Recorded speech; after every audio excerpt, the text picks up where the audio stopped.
ಇನ್ನು ಇತ್ತೀಚೆಗೆ ಈ ಡ್ರಗ್ಸ್ ಹೆಚ್ಚಳವಾದ ಕಾರಣಕ್ಕೋ ಅಥವಾ ಬೇರೆ ಮಾನಸಿಕ ವೈಪರೀತ್ಯದ ಕಾರಣಕ್ಕೋ ಗೊತ್ತಿಲ್ಲ, ಇಂಥ ಮಾನಸಿಕ ಅಸ್ವಸ್ಥ ವ್ಯಕ್ತಿಗಳು ಬೆಂಗಳೂರಲ್ಲಿ ಹೆಚ್ಚಾಗ್ತಾ ಇದ್ದಾರೆ. ಸಿಲಿಕಾನ್ ಸಿಟಿ ಬೆಂಗಳೂರಿನಲ್ಲಿ ಕೂಡ ಇಂಥದ್ದೇ ಒಂದು ವಿಕೃತಿಯನ್ನು ಮರೆದಿದ್ದಾನೆ ವ್ಯಕ್ತಿ. ಮಕ್ಕಳ ಕೂದಲನ್ನು ಎಳೆತು ಮಕ್ಕಳಿಗೆ ಕಾಲಿನಿಂದ ಒದ್ದು ಹಿಂಸೆ ಕೊಟ್ಟಿದ್ದಾನಂತೆ. Nonsense fellow. ಅವ ಯಾವ ಡ್ರಗ್ಸ್ ಅಲ್ಲಿದ್ನೋ ಅಥವಾ ಯಾವ ಟೆನ್ಷನ್ ಅಲ್ಲಿದ್ನೋ ಗೊತ್ತಿಲ್ಲ, ಆದರೆ ವಿಕೃತಿ ಮೆರೆದು ಬಿಟ್ಟಿದ್ದಾನೆ. ಸಿಲಿಕಾನ್ ಸಿಟಿಯಲ್ಲಿ ಆಟವಾಡ್ತಾ ಇದ್ದಂಥ ಬಾಲಕನಿಗೆ ಕಾಲಿಂದ ಒದ್ದು ಕ್ರೌರ್ಯವನ್ನ ಮೆರೆದಿದ್ದಾನಂತೆ ಈ ಪಾಪಿ. ಇಷ್ಟೇ ಅಲ್ಲ, ಮಕ್ಕಳ ಮೇಲೆ ಬೈಕ್ ಹತ್ತಿಸಲು ಕೂಡ ಯತ್ನ ಮಾಡಿದ್ದಾನೆ. ಅರೆ ಹುಚ್ಚನ, ಸಂಪೂರ್ಣ ಹುಚ್ಚನ. ಬೆಂಗಳೂರಿನ ತ್ಯಾಗರಾಜನಗರದ ಅಂಚೆ ರಸ್ತೆಯಲ್ಲಿ ನಡೆದಿರ್ತಕ್ಕಂಥ ಘಟನೆ ಇದಾಗಿದೆ. ಜಿಮ್ ಟ್ರೈನರ್ ಆಗಿರುವಂತ ರಂಜನ್ ಎಂಬಾತನಿಂದ ಈ ಕೃತ್ಯ ನಡೆದಿದೆ ಅಂತೆ. ಪುಟ್ಟ ಮಕ್ಕಳ ಮೇಲೆ ಕ್ರೌರ್ಯ ಮೆರಿತಾ ಇದ್ದಾನಂತೆ ರಂಜನ್. ಬನಶಂಕರಿ ಪೊಲೀಸ್ ಠಾಣೆಗೆ ಬಾಲಕನ ತಾಯಿ ದೂರು ನೀಡಿದ್ದಾರೆ. ಸ್ಟಿರಾಯ್ಡ್ಸ್ ಎಫೆಕ್ಟ್ ಇದು, ವಿಚಾರಣೆ ಮಾಡಬೇಕಾಗತ್ತೆ. ದೂರು ನೀಡಿದ್ರು ಕೂಡ ಇನ್ನೂ ಆರೋಪಿಯ ಬಂಧನ ಆಗಿಲ್ವಂತೆ. ರಂಜನ್ ವಿರುದ್ಧ ದೂರು ನೀಡಲಾಗಿದೆ. ನೋಡಿ, ಇವನೇ ರಂಜನ್. ದೊಡ್ಡ ಸುಬಗನ ರೀತಿಯಲ್ಲಿ ಕ್ಯಾಮ್ರಾಗೆ ಪೋಸ್ ಕೊಡ್ತಾ ಇದ್ದಾನಲ್ಲ, ಅರೆ ಹುಚ್ಚ ಇವನೇ ರಂಜನ್. ನೋಡಿ, ನೆಟ್ಕೊಂಡು ಬಂದು ಆ ಮಗುವಿಗೆ ಒದಿತಾನೆ ಕಾಲಲ್ಲಿ, ಕಾಲಿಂದ ಒದ್ದು ಕ್ರೌರ್ಯ ಮೆರಿತಾನೆ.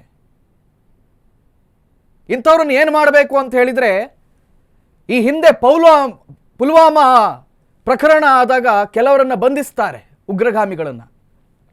ಯಾರು? ಆರ್ಮಿಯವರು. ಬಂಧಿಸಿ ಅವರನ್ನು ಅಡ್ಡ ಮಲಗಿಸಿ ಒಂದೇ ಜಾಗಕ್ಕೆ ಹೊಡಿತಾರೆ. ಆ ಜಾಗ ಯಾವುದು ಅಂತ ನಿಮಗೂ ಗೊತ್ತಿದೆ. ಒಂದೇ ಜಾಗಕ್ಕೆ ಪಟ ಪಟ ಪಟ ಅಂತ ಹೊಡಿತಾರೆ. ಆ ಪುಣ್ಯಾತ್ಮ ಇನ್ನು ಜೀವಮಾನದಲ್ಲಿ ಆ ಕೆಲಸ ಮಾಡಬಾರ್ದು. ಅದೇ ಶಿಕ್ಷೆ ಕೊಡಬೇಕಿಂತವ್ರಿಗೆ, ಅದೇ ಶಿಕ್ಷೆ ಕೊಡಬೇಕು. ಇವನಿಗೆ ಅರೆ ಹುಚ್ಚ ಯಾವ ಡ್ರಗ್ಸ್ಗಳಿತ್ತು ಅಥವಾ ಬೇರೆ ಯಾವ ಕಾರಣನೋ ಡೈಲಿ ಮಾಡ್ತಿದ್ದ, ಒಂದು ದಿನ ಅಲ್ಲ ಹಂಗಾದ್ರೆ ಇದು. ನೋಡಿ, ಇದು ಬೇರೆ ಶರ್ಟಲ್ಲಿ ಇರುವಂಥ ವಿಡಿಯೋ. ಪದೇ ಪದೇ ಇಂಥದ್ದನ್ನು ಮಾಡ್ತಾ ಇರ್ತಾನೆ. ನಾನ್ಸೆನ್ಸ್ ಫೆಲೋ ರಂಜನ್ ಅಂತ ಹೇಳಿ. ಅವನ ಫೋಟೋ ತೋರಿಸ್ತಿದ್ದೀವಿ. ಇವನಿಗೆ ಯಾರು ಗರ್ಲ್ ಫ್ರೆಂಡ್ ಇದ್ರೆ, ಅಮ್ಮ ದಯವಿಟ್ಟು ಅವನನ್ನು ಬಿಟ್ಬಿಡು, ಅವ್ನು ಇನ್ನೊಂದು ಕೊಂದ, ನೀನು ಫ್ರಿಜ್ಜಲ್ಲಿ ಎಂಡಪ್ ಆಗ್ತೀಯ. ಇಂಥ ಅರೆ ಹುಚ್ಚನಿಗೆ ನಾನು ಹೇಳ್ದೆ ಅಲ್ಲ, ಅದೇ ರೀತಿಯ ಟ್ರೀಟ್ಮೆಂಟ್ ಒಂದೇ ಇದಕ್ಕೆ ಸರಿಯಾದ ಉತ್ತರ.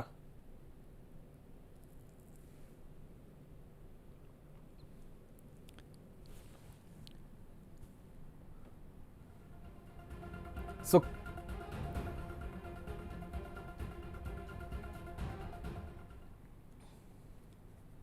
12/2025 ದಕ್ಷಿಣ ವಿಭಾಗದ ಬನಶಂಕರಿ ಪೊಲೀಸ್ ಠಾಣೆಯಲ್ಲಿ ಒಂದು ಘಟನೆ ನಡೆದಿದೆ. ಈ ಘಟನೆಯ ಸಾರಾಂಶ ಏನಂತಂದ್ರೆ, ಶ್ರೀಮತಿ ದೀಪಿಕಾ ಜೈನ್ ಅನ್ನೋರು ಒಂದು ದೂರನ್ನ ನೀಡಿದ್ದಾರೆ. ಆ ದೂರಿನಲ್ಲಿ ತಮ್ಮ ಮಗ ಸುಮಾರು ಮಧ್ಯಾಹ್ನ 1:10 ಸಮಯದಲ್ಲಿ ತನ್ನ ಸ್ನೇಹಿತರೊಂದಿಗೆ ಆಟ ಆಡುವಾಗ ಆ ಪಕ್ಕದ ಮನೆಯ ರಂಜನ್ ಅನ್ನೋನು ಆ ವ್ಯಕ್ತಿ ಬಂದು ಜೋರಾಗಿ ಕಾಲಿನಿಂದ ಒದ್ದು ಗಾಯಪಡಿಸಿದ್ದಾನೆ ಅಂತ ಹೇಳಿ ದೂರನ್ನು ನೀಡಿದ್ದಾರೆ.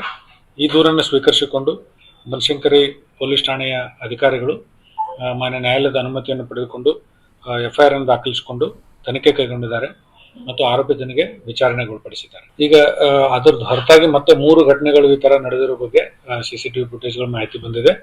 ಈಗ ನಾನು ಏನು ಸಂಬಂಧಪಟ್ಟ ಪೊಲೀಸ್ ಅಧಿಕಾರಿಗಳಿಗೆ ಸೂಚನೆ ನೀಡಿದ್ದೀನಿ.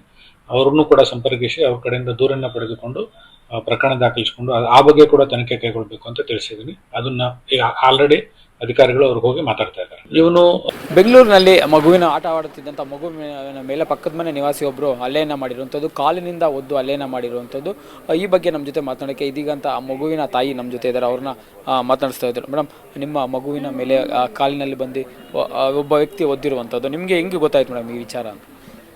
ಸರ್, ಸಂಡೇ ತಾಯಿ ಮನೆಗೆ ಬಂದಿದೆ. ಅವಾಗ ಎಲ್ಲ ಮಕ್ಕಳು ಆಡ್ತಾಯಿದ್ರು ಇಲ್ಲಿ. ಆವಾಗ ಅವ್ನು ಬಂದು ಗುದ್ದಿದ್ದಾನೆ ಸರ್, ಕಾಲಿಂದ ರಕ್ತ ಬರೋ ಥರ ಹೊಡೆದಿದ್ದಾನೆ. ಆಮೇಲೆ ಜನ ಎಲ್ಲ ಸೇರಾದ್ಮೇಲೆ ಗೊತ್ತಾಗಿದೆ ಬೇರೆ ಮಕ್ಕಳಿಗೂ ಹಂಗೆ ಹೊಡೆದಿದ್ದಾನೆ ಅಂತ. ಮತ್ತು ಆ ವ್ಯಕ್ತಿ ಅವತ್ತು ನಿಮ್ಮ ಮಕ್ಕಳು ಆಟ ಆಡ್ತಾ ಇರೋ ಸಂದರ್ಭ ಕಾಲಿಂದ ಬಂದು ಹೋದಂಥ ಸಂದರ್ಭದಲ್ಲಿ ನೀವು ಸಹ ಅಲ್ಲಿ ನೀವೆಲ್ಲಿದ್ರಿ ಮೇಡಮ್? ನಾನು ಸ್ವಲ್ಪ ಕೆಲಸದಿಂದ ಆಚೆ ಹೋಗಿದ್ದೆ ಸರ್. ಅವಾಗೆಲ್ಲ ಆಯಿತು. ಇಮಿಡಿಯೇಟ್ ಫೋನ್ ಬಂದಿದ ತಕ್ಷಣ ಬಂದೆ. ನಾನು ಒಂದು 2-3 ಮಿನಿಟ್ಸಲ್ಲಿ ಬಂದೆ. ಇಲ್ಲೇ ನಿಯರ್ ಬೈಯೇ ಇದ್ದೆ ನಾನು. ಆಮೇಲೆ ಎಲ್ಲ ಸೇರಾದ್ಮೇಲೆ ಗೊತ್ತಾಗಿದೆ ಹಿಂಗೆ ಬೇರೆ ಮಕ್ಕಳಿಗೂ ಹೊಡಿತಾನೆ ಅಂತ. ಅವಾಗ ಪೊಲೀಸ್ ಅವ್ರಿಗೆ ಕಾಲ್ ಮಾಡಿಬಿಟ್ಟು ಇಮಿಡಿಯೇಟ್ ಅವ್ರು ಬಂದು ಅರೆಸ್ಟ್ ಮಾಡ್ಕೊಂಡು ಕರ್ಕೊಂಡು ಹೋದರು. ಆಮೇಲೆ ಅದೇ ದಿವಸ ರಾತ್ರಿ CCTV ಫುಟೇಜ್ ಎಲ್ಲ ತೆಗ್ದಾದ್ಮೇಲೆ ಗೊತ್ತಾಗಿದೆ ಅವನು ಇಂಟೆನ್ಷನಲಿ ಬಂದು ಹೊಡೆದಿರೋದು ಅಂತ. ಇನ್ನೂ 3-4 ಮಕ್ಕಳಿಗೂ ಹಂಗೆ ಇಂಟೆನ್ಷನಲಿ ಹೊಡೆದಿದ್ದಾನೆ ಅಂತ ಆಮೇಲೆ ಗೊತ್ತಾಗಿದೆ. ಓಕೆ ಮೇಡಮ್, ನೀವು ಅವ್ರ ಮನೆಯವ್ರನ್ನ ಕೇಳಿದ್ರೆ ಯಾಕೆ ಈ ಥರ ಮಾಡಿದ್ದಾರೆ ಅಂತ, ಮತ್ತು ಪೊಲೀಸ್ಗೆ ಏನಂತ ಕಂಪ್ಲೇಂಟ್ ಕೊಟ್ಟಿದ್ರಿ? ಹಾಗೆ ಅದೇ ಹಿಂಗೆ ಹೊಡೆದಿದ್ದಾನೆ ಅಂತ ಕಂಪ್ಲೇಂಟ್ ಕೊಟ್ಟಿದ್ದೀವಿ. ಅಲ್ಲ, ಏನಕ್ಕೋಸ್ಕರ ಅವ್ರ ಮನೆಯವ್ರನ್ನ ಯಾರಾದರೂ ಕೇಳಿದ್ರೆ ನೀವು ಅಂತ? ಸರ್ ಕೇಳಿದ್ದೀವಿ, ಅವ್ರು ಏನು ರಿಯಾಕ್ಷನ್ ಏನು ಕೊಟ್ಟಿಲ್ಲ. ನಿಮ್ಮ ಮಗುವಿನ ಮೇಲೆ ಮಾತ್ರ ಅಲ್ಲ ಮೇಡಮ್, ಬೇರೆ ಮಕ್ಕಳ ಮೇಲೆಗೂ ಗಾಡಿ ಹಚ್ಚೋದು, ಅವ್ರ ಕೈಯಲ್ಲಿ ಹೊಡಿಯೋದು ಅಂತ ಕೆಲಸನೂ ಮಾಡಿರೋಂಥದ್ದು ಮಾಡಿರೋದು. ಏನು ಅನ್ಸುತ್ತೆ ನಿಮಗೆ? ಈ ಥರ ವ್ಯಕ್ತಿ ರೋಡಲ್ಲಿ ಇದ್ದರೆ ಎಲ್ಲರಿಗೂ ಥ್ರೆಟ್ಟು ಸರ್. ನಾಳೆ ದಿವಸ ಎದ್ಬಿಟ್ಟು ಯಾರಿಗಾದ್ರೂ ಹೆಂಗಾದ್ರೂ ಹೊಡಿಬೋದು. ಅದಕ್ಕೆ ಇವ್ರು ಅಗೇನ್ಸ್ಟು ಸ್ವಲ್ಪ ಸ್ಟ್ರಿಕ್ಟಾಗಿ ಆ್ಯಕ್ಷನ್ ತಗೊಳ್ಳೇಬೇಕು ಸರ್. ನೀವು ಒಬ್ಬ ತಾಯಿಗೆ, ಯಾಕಂದ್ರೆ ಆ ವಿಡಿಯೋ ನೋಡಿದ ತಕ್ಷಣ ಎಂಥವ್ರಿಗೂ ಸಹ ಬೇಜಾರಾಗುತ್ತೆ. ಬಟ್ ನಿಮ್ಮ ಒಂದು ಆಗ್ರಹ ಏನು ಮೇಡಮ್? ಈ ಥರ ವಿಡಿಯೋ ನೋಡಿದ್ರೆ ಸಿಟ್ಟು ಬಂದೇ ಬರುತ್ತೆ ಸರ್. ಯಾರ ಮಕ್ಕಳಾದರೂ ಇರಲಿ, ಅಷ್ಟೇ ಸಿಟ್ಟು ಬರುತ್ತೆ.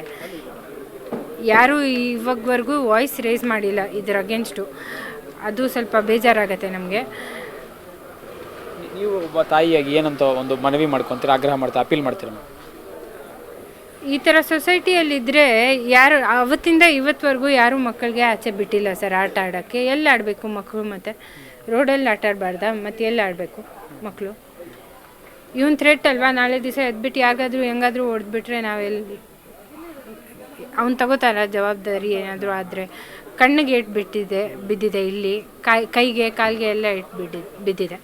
ನಿಮ್ಮ ಮಗು ಈಗ ಹೇಗಿದೆ? ನಿಮಗೆ ಬೆಟರು, ಈಸ್ ಬೆಟರ್ ನೋವು, ಆದರೆ ಮಾಡಿರೋದು ವೆರಿ ಶಾಕಿಂಗ್.